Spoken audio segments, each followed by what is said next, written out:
Awesome. So thank you so much for joining, and thank you for our panelists for being here.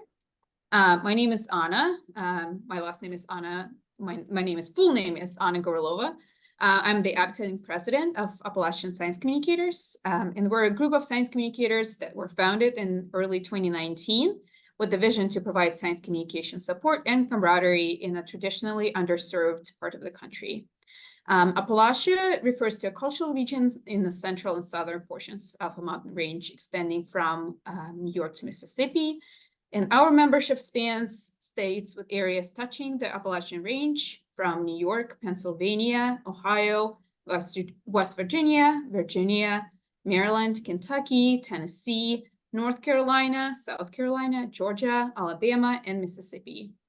And whereas, strictly speaking, most of those states only have portions that are culturally Appalachian, for membership purposes, we choose to err on the side of inclusivity in inviting science communicators from all of these states to join. So if you want to join us as a member, the membership fee is only $10. It's valid for a year, and it gives you free access to all of our virtual events and discounts for in-person gatherings. We're also working behind the scenes to organize in-person gatherings across some of our member states this summer. So if you're interested in joining, or if you're interested in organizing the event, please reach out. I will leave an email in the chat. Also, those of you who are not sure about joining, but appreciate the effort that goes into organizing events, we ask for a suggested donation of $7 that you can send us via PayPal. I'll also put a link to that in the chat. And I will also be today's host, so I'm keeping the mic for myself. And today it is my pleasure to introduce the final event in our spring storytelling series, which is a panel discussion and Q&A with our speakers who represent the breadth of science communication expertise in our region. So today we're joined by Wendy Welch, who is an educator and an advocate for social justice and healthcare and other critical areas of development across Appalachia. Wendy is based in Southwest Virginia. We're also joined by Matt Shipman, who is an assistant director of research communications at North Carolina State University. He's also a former environmental policy reporter, and he lives in Raleigh. And last but not least, we're joined by Nikki Forrester, who is a freelance science journalist who writes about ecology, conservation, and the culture of science. And she's based in the mountains of West Virginia. So our hope for this series was to start a conversation that engages science communicators of every ilk who belong to our region in the United States and outside of it. And after much deliberation, we decided to center today's discussion around challenges and joys of science communication and how it relates to our region and just broadly. And everyone in the audience is welcome to ask questions to our panelists. You can type your question in the chat, or you can push the raise hand button and I will call on you to unmute and ask your question. And with that, I think I'm gonna just kick us off and maybe ask an obvious question. I'll pose it to all of our panelists, and you guys can decide which one wants to go first. So my first question is, why did you choose to live and work in Appalachia, and what excites you about this region? Nikki is smiling, so I'm just gonna call on you. Okay, sounds good. Then I can pass it along. Well, it's kind of funny because I grew up in Appalachia and I've always lived here, and just really loved the landscapes of this region and felt at home here. So I never really had a strong interest in leaving, but it all kind of came together when I met my future husband, who was pretty set on staying in West Virginia, which is where he grew up and lived. So I chose to just take the plunge and move to a little town of 600 people as I was finishing up my PhD in 2018, and I've just loved it ever since. So I think for me, it's nice because it's still close to my family who's based in Virginia and along the East Coast. And for me, it's really like a quality of life thing. So I just love playing outside here. And I feel like the access to the outdoors in my small little town allows me to spend a lot of time on the computer during the day, but at least get out for a bike ride or a hike a lot of the afternoons and evenings. So yeah, Wendy, I'm curious why you chose to be here. Okay, thank you.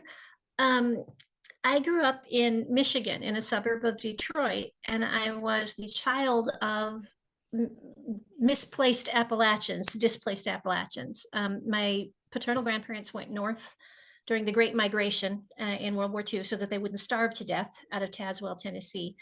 And my mother was actually raised in Appalachian, Kentucky, and she and my dad met in Bible college and came back to where my dad's parents lives because he was the only boy, and that's what he did.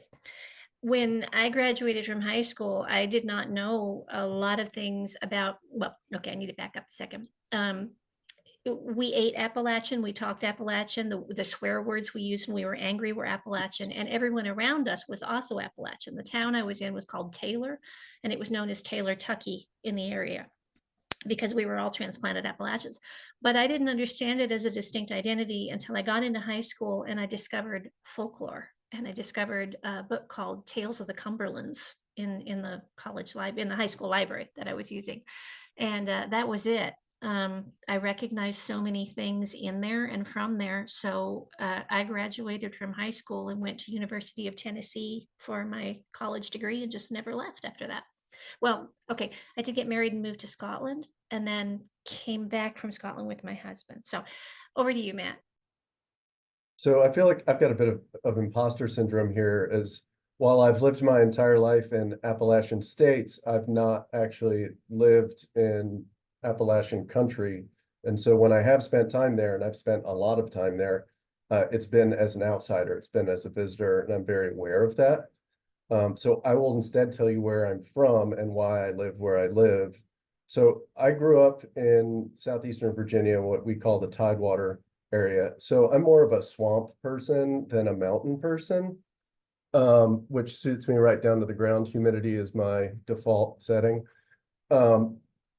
And I grew up in the South, and I'm very aware of everything that we need to work on in the South. But I also love where I grew up, and I love the people I grew up with, and I love many aspects of our culture, and God knows I love our food. And so it's very important to me to try to make the South better, the Southeast better, to move us forward, to make us healthier and happier and more. We talk as a region a lot about community, but we don't always live those values. And so it's very important to me to live those values and make decisions that reflect the importance that I place on that. That was not very articulate. I'm sorry. No, you're fine. And it sounds like we have a mix of people who are kind of Appalachian insiders and outsiders. So it's even fun to have a discussion within our group about things like misconceptions about the regions that you find yourself explaining over and over. So is there things that you encounter consistently about people or, from talking to someone in the science communication community or with your sources or with people who are interested in your work that you have to kind of push back against in relation to, where you live and the community that you report on or are a member of? Well, folks think we're stupid, for one thing. That's probably the most consistent thing, and I imagine that it's true for folks who are from Appalachian communities that are not necessarily considered part of the South. But certainly as soon as people hear your accent, and the accent that I have right now is not especially pronounced. It probably sounds kind of pronounced if you're, I don't know, from Michigan. But like I'm code switching because you just do it without thinking. But there is this idea that people from the South are slow, or that we don't value education, or that we're not very bright, or whatever. And so that's something that I've actually used to my advantage more often than not. But it's definitely something that I've had to deal with professionally and in, social situations and whatever. The fact that we're considered backward by folks from other parts of the country and beyond.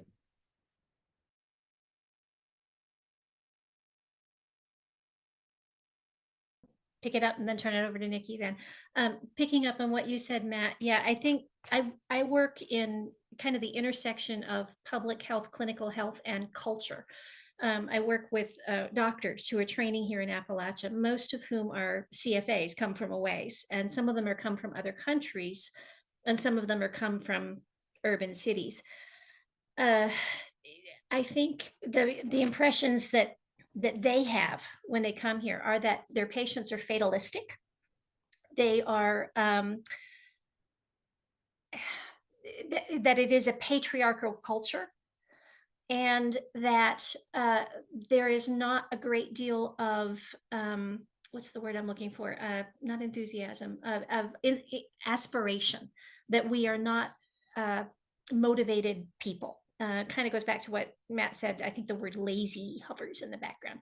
And one of the things that I have to combat all the time is the difference between fatalism and powerlessness. The inability to do something is often translated as learned hopelessness.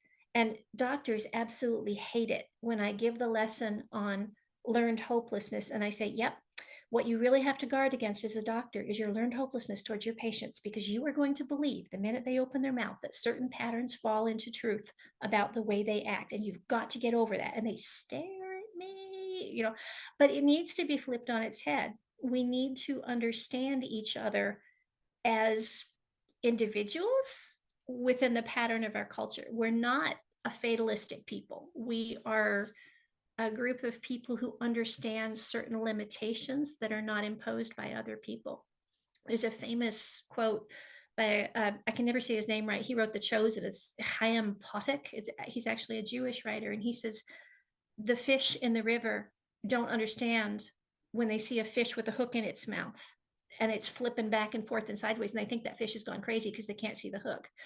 This is what many doctors don't understand about their patients. They can't see what's actually wrong in their patient's home or with the needs of their patient. So they don't respond correctly. I was very long-winded about that. I'm going to give that to Nikki, and then Matt, I see you have a question. I'll answer that after Nikki gets a shot at this. Okay. Yeah, I think. Wait, so just to make sure I understand correctly, it's like how to balance the preconceived notions that people have about here and our reporting techniques on it. Is that right? Okay, that's me. That's how you choose to interpret the question, run with it. All right. Yeah, I think so. I'm based in West Virginia. I think people have a lot of opinions about West Virginia and ideas about what this state is and what it's not. And I think on a national level, a lot of the coverage of a place like West Virginia is usually pretty negative. You think about the opioid crisis and poverty and coal mining and all these things, and that's certainly here. I publish an outdoor adventure magazine in West Virginia and do a lot of science writing for that. And our kind of big motivation is like showcasing a different side of this state. It's one that I feel like I've been super fortunate to be part of and land in since I've moved here. And it really is like a strong community. I think there's so many smart, motivated people that care so much about the landscapes here. And so it's been a real joy to highlight that. And I think when you interview people and talk to them and choose to highlight certain people in these stories and like share their experiences and how much knowledge they have, it like helps portray a different side of the state that people don't normally see. And so I think just giving a platform to that and like looking, there's so much potential to tell good stories here and a lot of stuff that's never been covered before.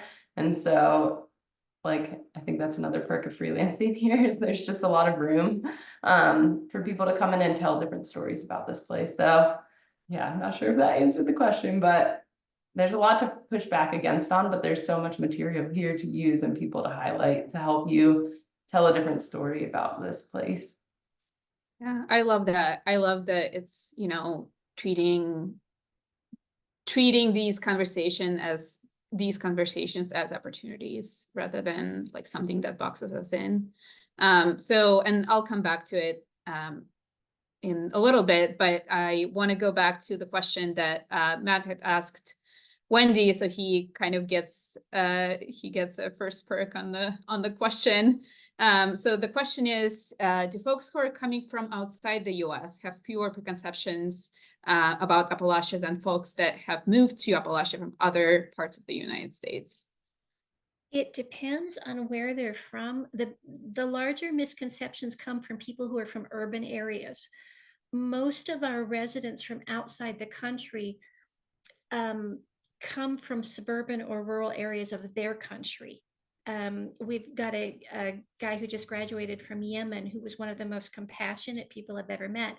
And I finally said to him, basically in a very quiet way, you know, how come you get us so well? He said, I'm from the mountains. You know, I understand that this is a cohesive culture, and what he said was, in the mountains you have to stick together or you die in the winter. And it's like, yeah, you get us, you got this, right?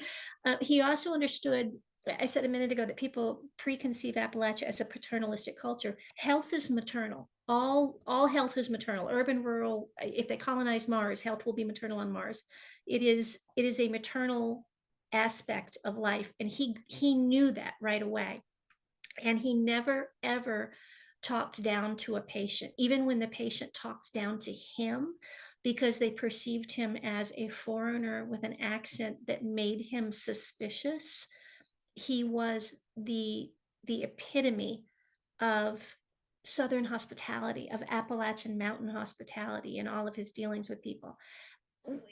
Every resident is different. We had some real snobs who came from certain countries.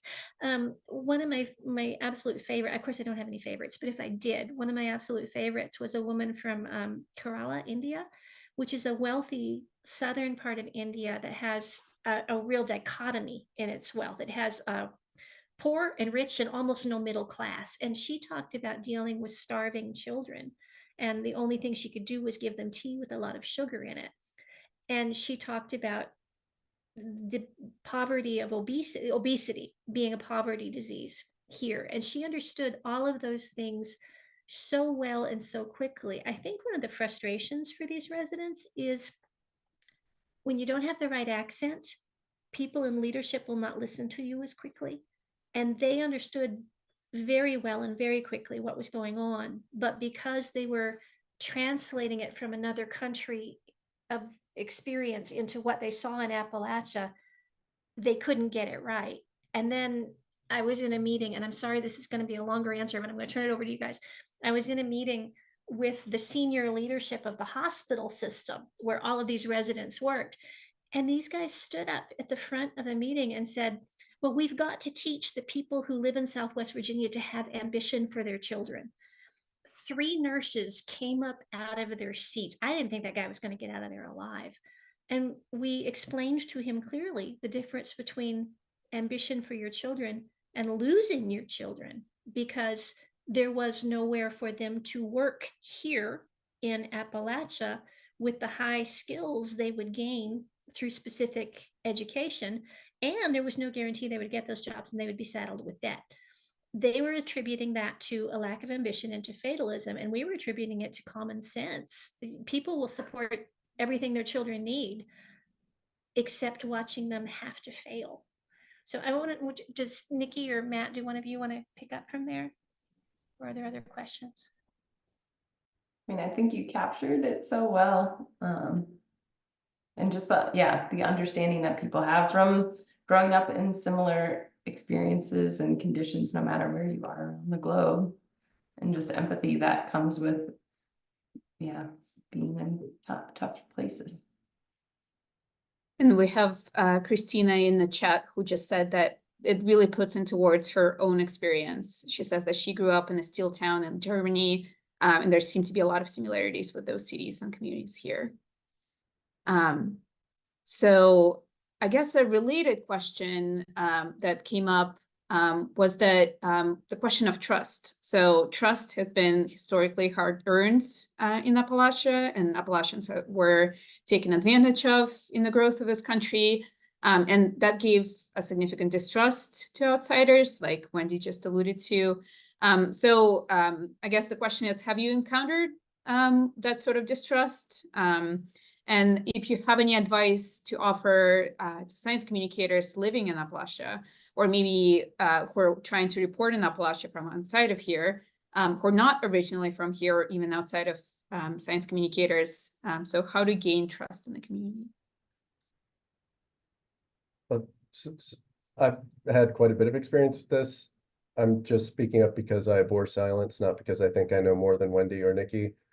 I think there's sort of three keys for me, or three of the keys for me would be one, listen, right? Like, listen to what people have to say. Like, that sounds really obvious, and yet so few people actually do it, like actively listen. Two, do not say or do or phrase things in a way that makes it seem like you're dictating to the other party, right? And that covers ground such as, like, don't assume that you know more than they do. You might, depending on the subject, but making that assumption is not great, and behaving that way is definitely not great. And then lastly, have patience, right? It takes a long, I mean, you can lose trust in a second, but it takes an awfully long time to establish trust. And that's not always easy, and sometimes it's not always possible, but you really need to bear that in mind and do your best, you know, to take the time to establish that trust with whatever the audience is that you're working with. Yeah, I totally agree with all those things. I think, so just based on like my personal experience, I feel like there's definitely, like, I moved to this small town as an outsider. There's people who grew up here and have lived here their whole lives, and, you know, generations of families are here. And I think there's sometimes a tendency for people to come in and think like, I've got all the answers. I know how to produce economic revitalization in this region, and it involves X, Y, and Z, and we're going to come in and make all these changes. And then they don't end up listening to the people who are here, or making sure that there are safeguards in place to prevent them from being pushed out. And we see that a lot right now with affordable housing and all these complications that are arising from like trying to come in and provide some like economic answer to take place of coal. And so I think that, you know, a big part of my experience of being here over the last 6 years is like knowing that there's so much for me to learn. There's people that have been here for so much longer and will know this place in a way that I never truly will. But I can listen to them and I can hear their concerns, and I can be mindful of those things and have those conversations. And like, my goal with writing is always to write for those people. Like, I want to try and be as authentic and genuine as I can in the stories that I tell, and like the pathway forward, and not try to like gloss over all the problems that could be happening or that are happening. And so I agree 100% that like listening is the place to start. And I think just not coming in with any sense of ego to anything, and like not trying to present a certain viewpoint or like share my opinions too strongly about like what, I mean, it's a fine balance, of course, because you want to see places grow and get better and improve. But I think at its core, it's like, yeah, there's a lot of people who know a lot more than you.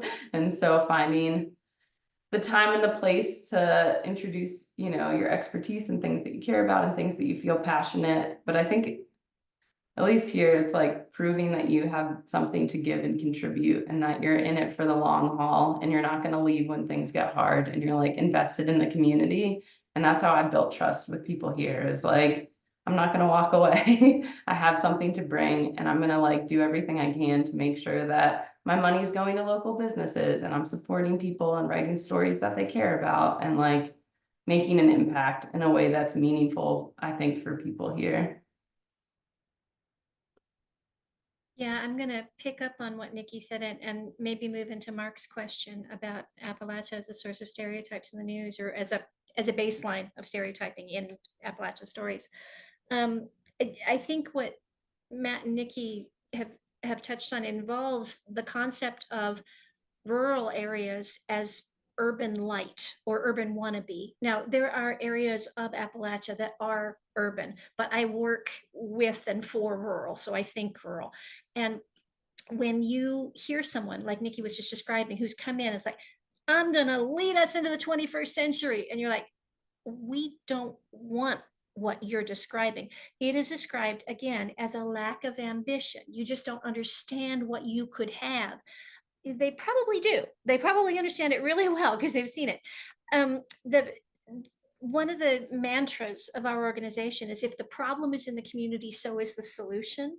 And I think we have to add to the beginning of that, the definition of the problem should rest with the community. Somebody comes in and diagnoses a problem. That's not the same as the community itself saying it has a problem. And Matt can say his last name for you, but I've recommended a TED Talk. Matt, please. Ciroli. Ernesto Ciroli did a TED Talk called "You Want to Help Someone? Shut Up and Listen," and it is hysterical.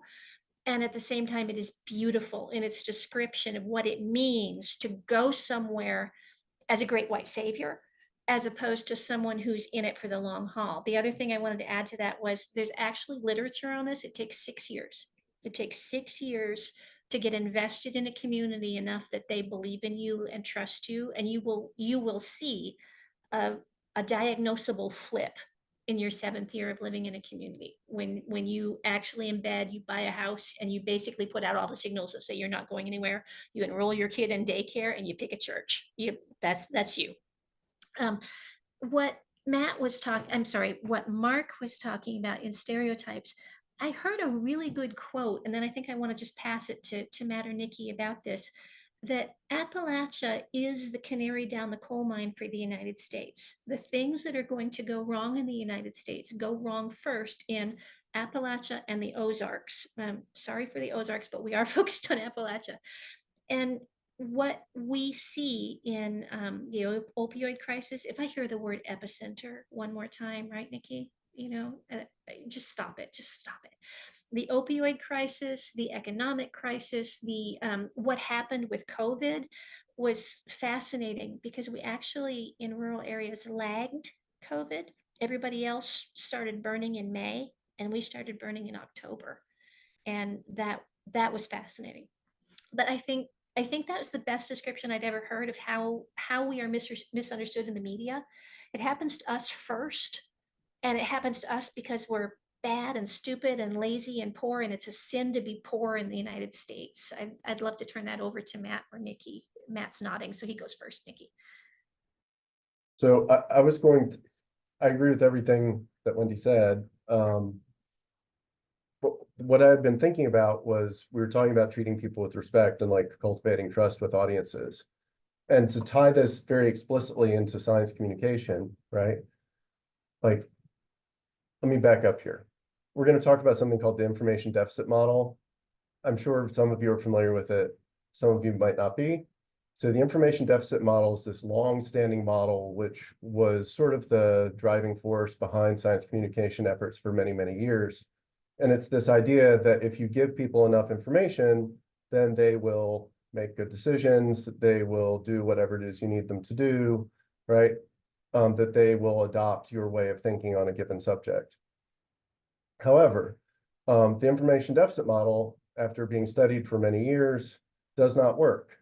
Like, study after study after study has demonstrated that it does not work. This is really difficult to make use of. This discovery that this doesn't work is really tough for 2 reasons, right? So one is, it means that you've got to completely change your perception on science communication.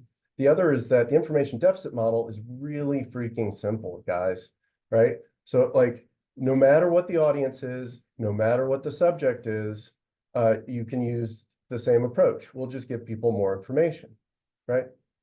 That doesn't work. So what do we have to do instead? Well, what works instead is really hard, and it takes an awful lot of work. And what you need to do instead is tailor whatever your communication efforts are to both the audience and to the subject matter, right? So whatever the topic is that you're communicating about. So if you've got multiple audiences, and I suspect most of us do, and you're working on multiple topics, and I suspect that most of us are, then all of a sudden our workload just, whatever the word like quadrupled would be, but for like a gazillion, right? A gazillions, right? So, because what you need to do is you need to understand the audience's values, and you need to basically, even if you don't share them, you need to respect them and acknowledge them when you're talking about the subject matter, right? And that's critical if you're talking about literally anything, if you're trying to build trust and create sort of a conversation, right, that's meaningful. But it's really critical when you're talking about things that are related to science or to health or to technology, to research, right? It fits very neatly that if you are going to be taking an effective approach to science communication, then you're probably already going to be doing the things that you need to do to begin establishing trust and to create a relationship where there might be questions or doubts. There probably will be, at least initially, but you can begin the process of growing that relationship over time, right? So, yeah, that was sort of like a little tangent. Nikki, do you mind just if I jump in here for 1 second before? Oh, yeah, go for it. Thank you. Yeah. I want to give an example of what Matt was just talking about. I write about conspiracy theory and medical mistrust all the time, and I anthologize, and those are in the chat. But I last year was giving a talk on medical mistrust to the Virginia Hospital Association, and there were a bunch of public health officials in the room too. It was a kind of a combined meeting, and I talked about vaccine hesitancy. And I showed a slide of a cartoon of the mark of the beast. Now, for those of you unfamiliar with it, the mark of the beast is a Christian end time belief that you won't be allowed to buy or sell unless you have a tattoo, and it will be a moneyless society. And a lot of people were astroturfed or moral entrepreneured into believing that the vaccine contained a chip that would basically be the mark of the beast. Would it surprise you to know that Marjorie Taylor Greene actually said this? A few other people said it. Their pictures would not surprise you if I showed you the slide. But the short version of this is, when I did this room full of doctors and scientists went. And I had to stop and say to them, look, this is what your patients are afraid of. It does not matter if you don't believe this exists, because they're all like, this is the stupidest thing. This is an old wives' tale. This is things you use to scare children. This is a Bible story, and we all know the Bible isn't true. And, the room just poof, like this. And I think what I had to say to them is what Matt has just said is, you don't take the moment of fear in a person, because most mistrust is based in fear. It's based in lived experience and fear. And you don't say, what happened to you didn't happen. You don't say what you're afraid of isn't true. You say, hey, this isn't that. I'm not telling you that it doesn't exist. I'm telling you that this isn't that. And I can prove it because there was a guy who got himself microchipped in 2018.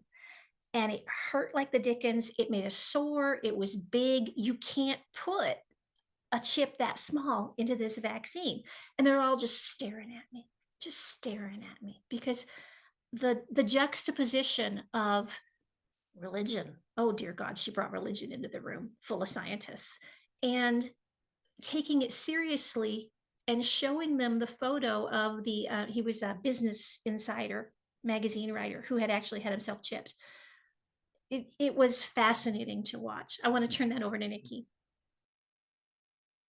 I think I'm going to be going a completely opposite direction. So That's what makes the panel good. Go ahead. Other things to add. Well, I just had a thought about Mark's original comment way back when, just about like big media coverage, basically, of the Appalachian region. And I think it kind of ties into Matt's point about just like knowing who you're writing for and gearing it towards your audience and your subject. And I think one of the things that's tough for me that I haven't quite figured out yet is I feel like a lot of the bigger media outlets like send people into Appalachia to write about it, or maybe interview someone and like don't even come here at all and see it. And so it's a weird, I think that there is an understanding that you're going to get different stories from people, and usually better stories from people who actually live here and spend their day to day living this life and know people and have connections and community and networks and understanding, even just about the prevalent beliefs in the area, and using that to provide context for the stories. And so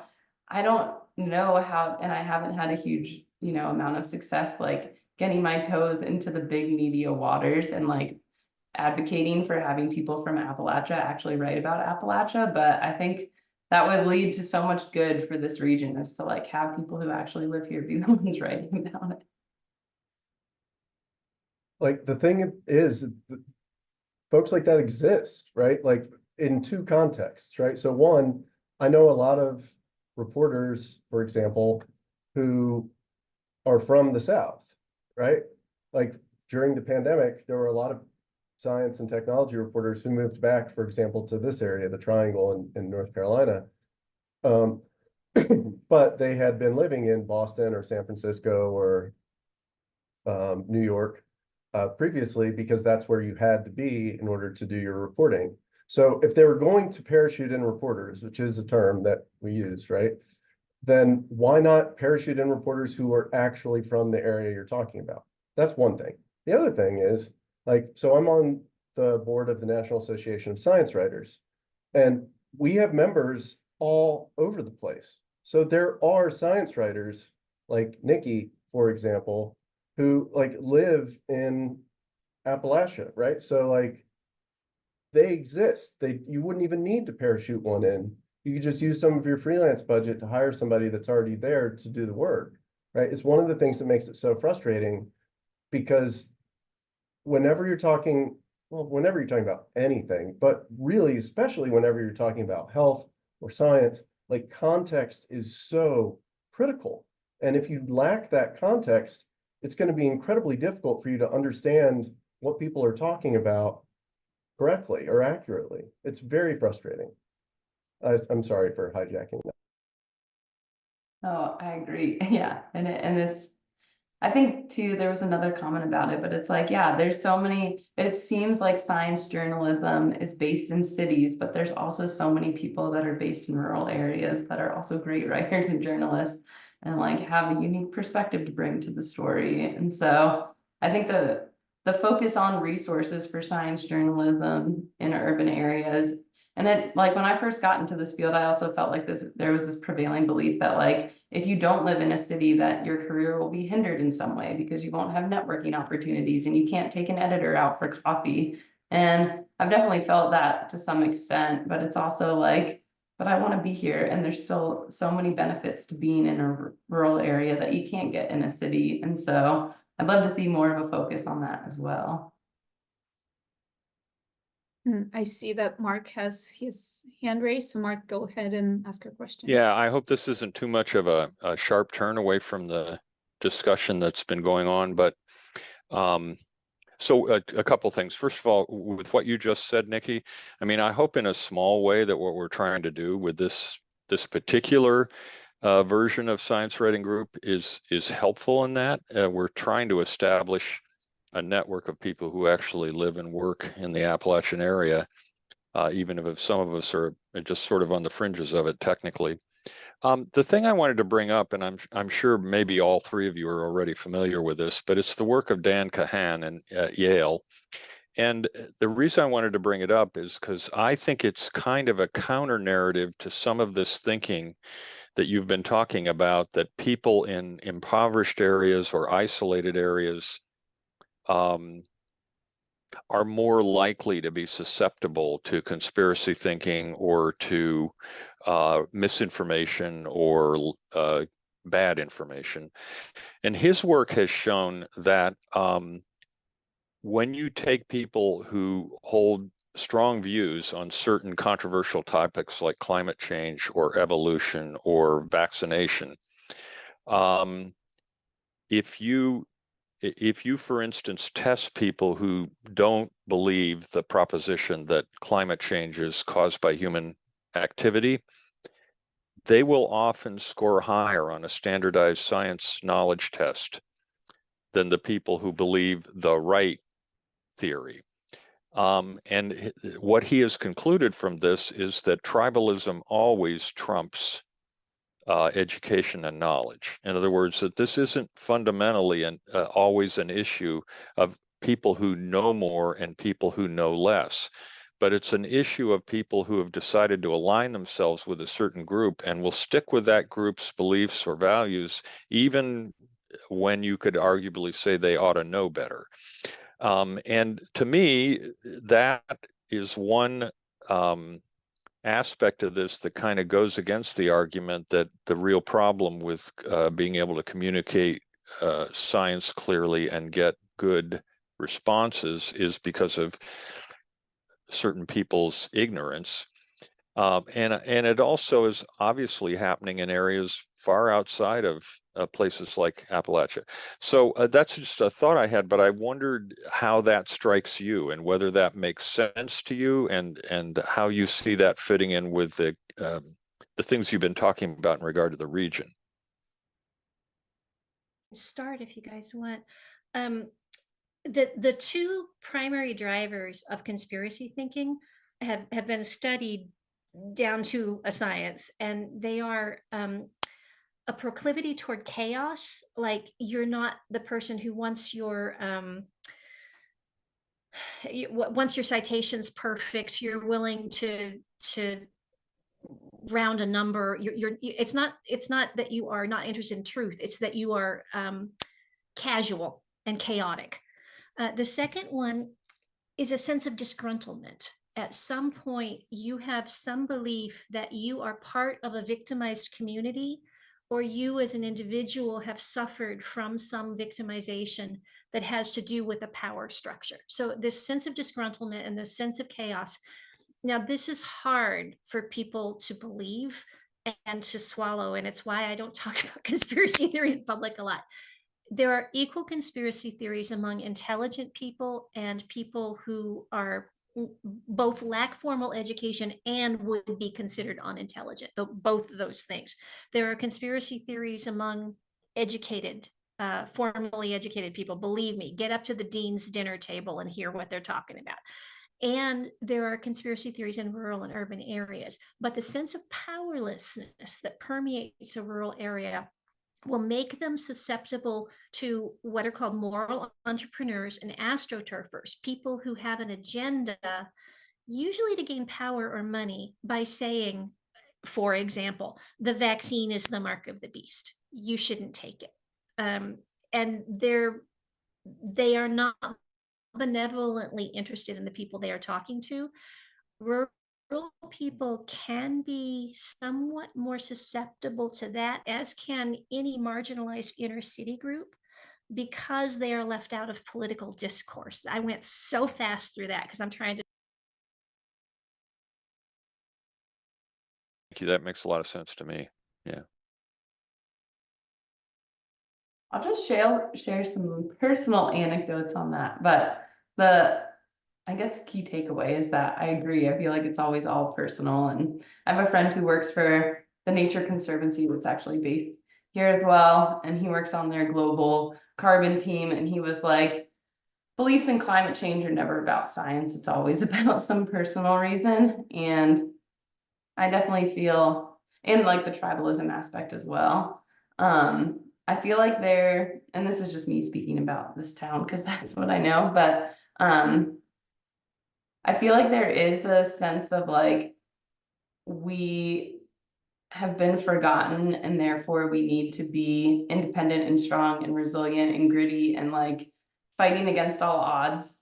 And so that mentality can permeate into beliefs about science at times. Or like, I had a discussion about climate change with a friend one time, and her dad was a coal miner, and she basically, what it came down to was, if she admitted that climate change was real, then it would mean that her dad's work was not valuable and he would not have value. And so it was just pushing back because of her relationship with her dad. And that's like something that we can all relate to, I think, as human beings, is like not wanting to believe that the most important people in your life don't have value and that their work doesn't have value. And so I think, you know, my experience has been a lot of that, but I also feel like this has been like being based here is the first time in my life that I've really been able to have that level of conversation with people with such fundamentally different beliefs that I have, and to be able to like have those conversations in like a calm, friendly manner where both people are coming into it out of like care and respect for one another, and like being faced with people who may have conspiracy theories in my community, I still see them on bike rides every week. And so there's this level of like having to understand and being open and understanding of other people's positions that I feel like has actually benefited me a lot as a person. And I hope that I can like approach those conversations in a way that's also beneficial to them. So I think it kind of makes us stronger in a community in some ways. And I do see people's opinions or perspectives shifting, you know, when I speak about something from my scientific background, but also being willing to hear, like, why do you believe the things that you believe so strongly? So I think a really huge factor here is it's sort of a couple things, right? So one is whether the information or misinformation that people are receiving is coming from their in-group, right?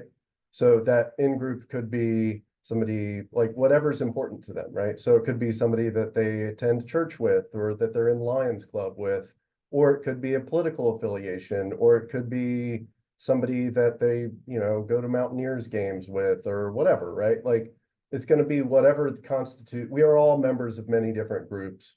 If you're receiving information from somebody who is in your in-group, you're more likely to believe that the information is credible. So that's one thing, right?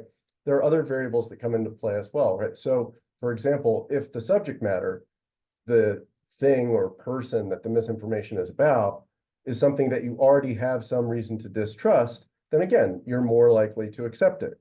So, for example, in the healthcare context, right, like people, the public, while I am speaking for myself and awfully grateful for things like, I don't know, vaccines and Tylenol, right? Like I still have no particular reason beyond the fact that those things exist, which is great, to have any love for the pharmaceutical industry, right? They're pretty dang unlovable.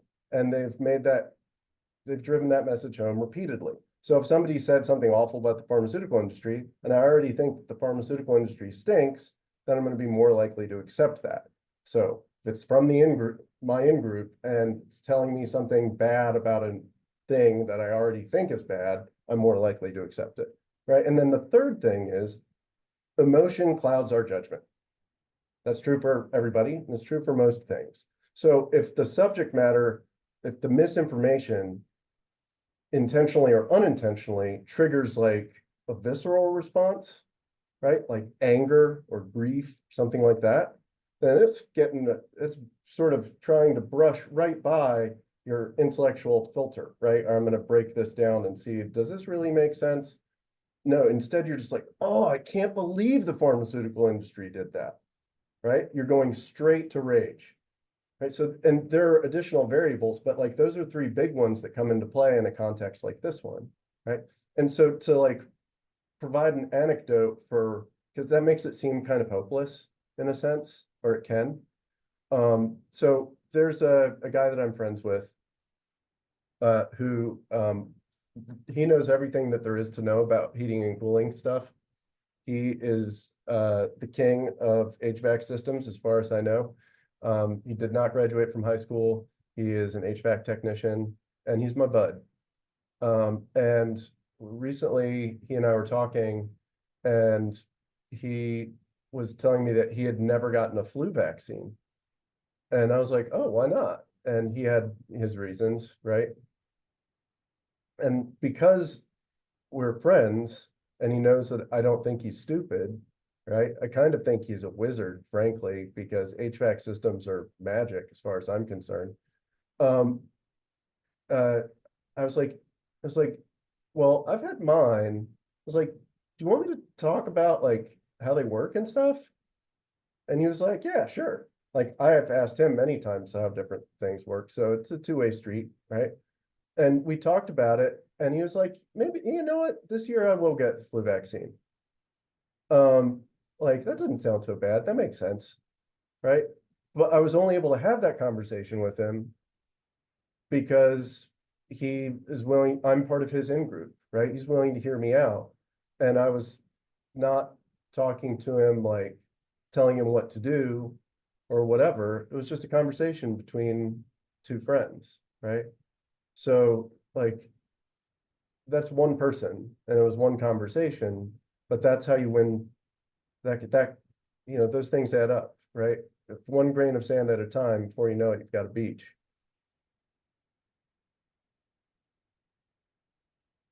Yeah, I love that. So we have about 9 minutes left. So I want to make sure that if anyone wants to ask their question, you can put it in the chat or you can raise your hand. I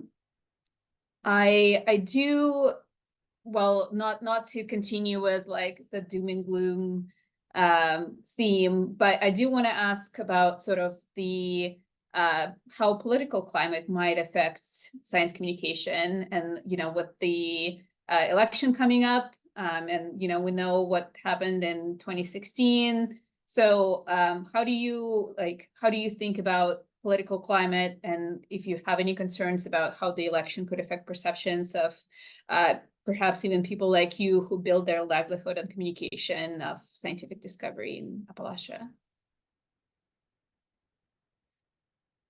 Whoever wants to take this Wendy, one. you go first. I'm calling names. I'm calling shots here. Wendy, you go first. Yeah, well, thank you very much. I was just typing in a chat. I will say that to preface this conversation, one of the hardest things to convince people of is that there are an equal number of conspiracy theories on the left and the right of American politics. There are. And when you try to tell people on the left that, they figure that you are a right winger who has been sent to convert them. They cannot hear you.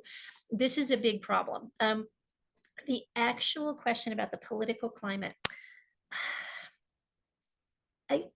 I think the problem with the political climate is that it makes us unable to talk to each other. I don't think it is in and of itself the thing. It is that as soon as you say climate change, people can stop listening to you because they figure, okay, in the lexicon of dog whistles and cues, I know which side you're on. I can stop now. I know everything I need to know about what you're going to say to me. In the same way that, okay, I stopped a couple of you in your tracks by talking about the mark of the beast. It's like, wait, what?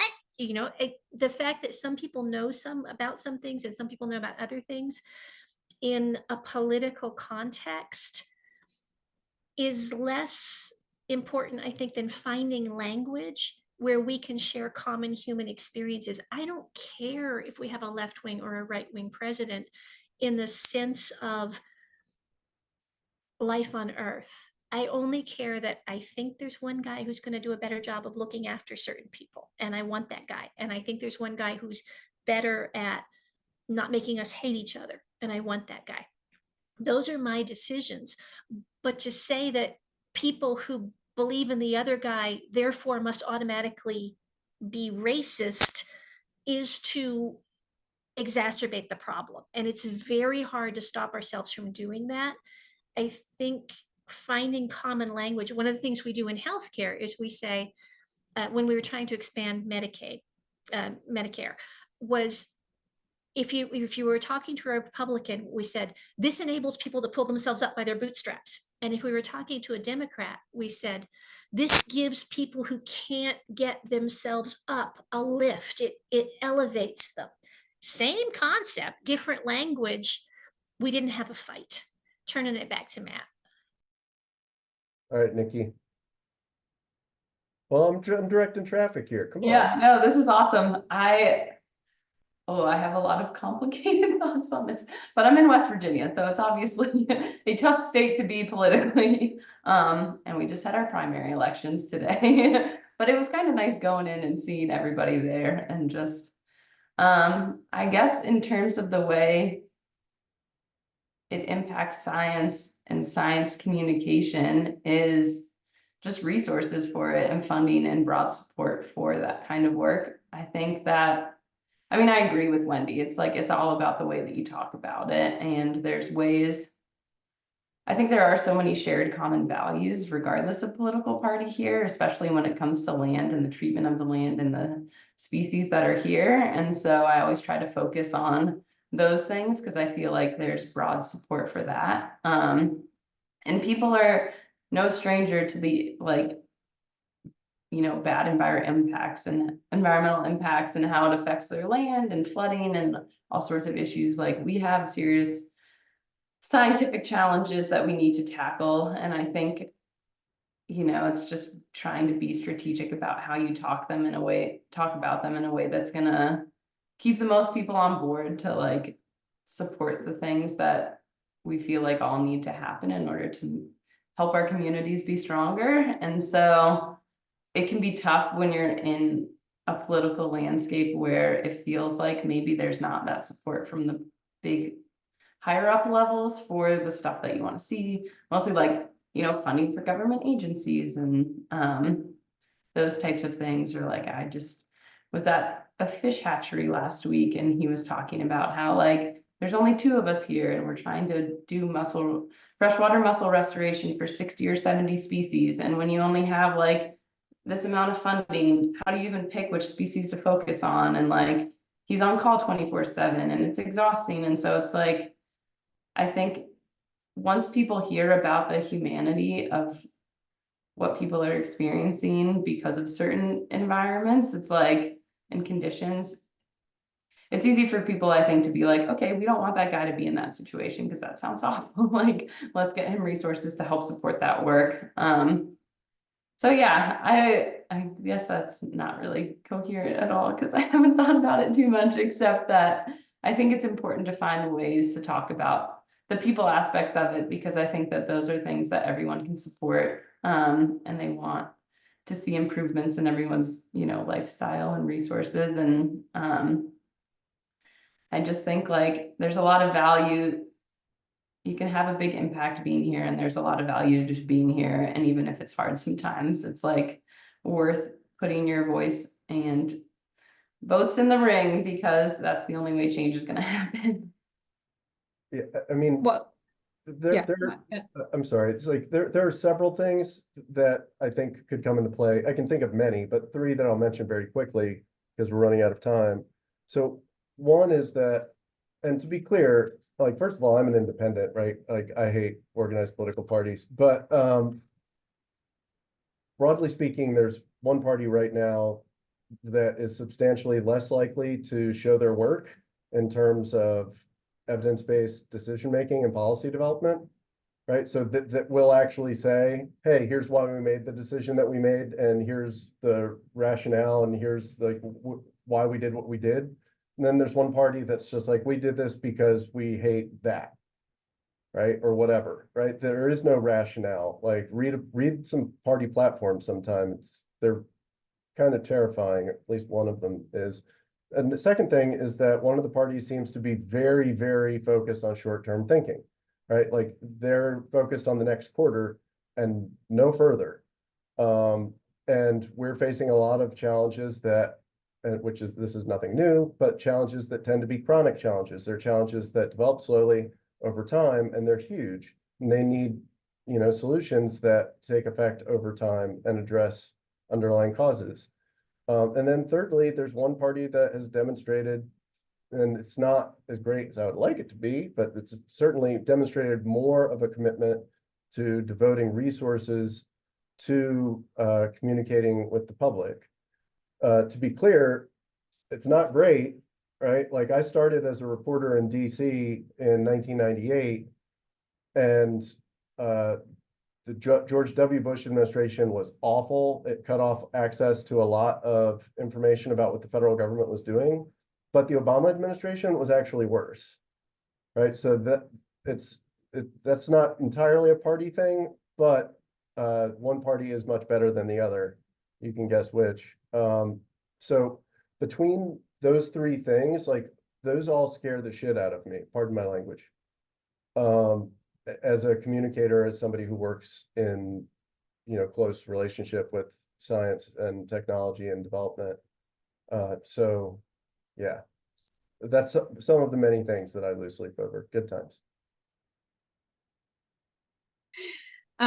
Well, so I thought that what Nikki said about sort of focusing on the individual and telling stories through the individual's perspectives and appealing to you know, lived experiences of people you're talking to, reporting about and telling stories.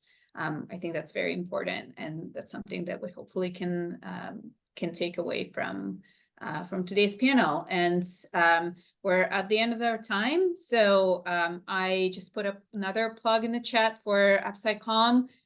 Join us. We hope to continue hosting these virtual events regularly. We might be taking a pause in the summer, but we'll be restarting with virtual events in the fall.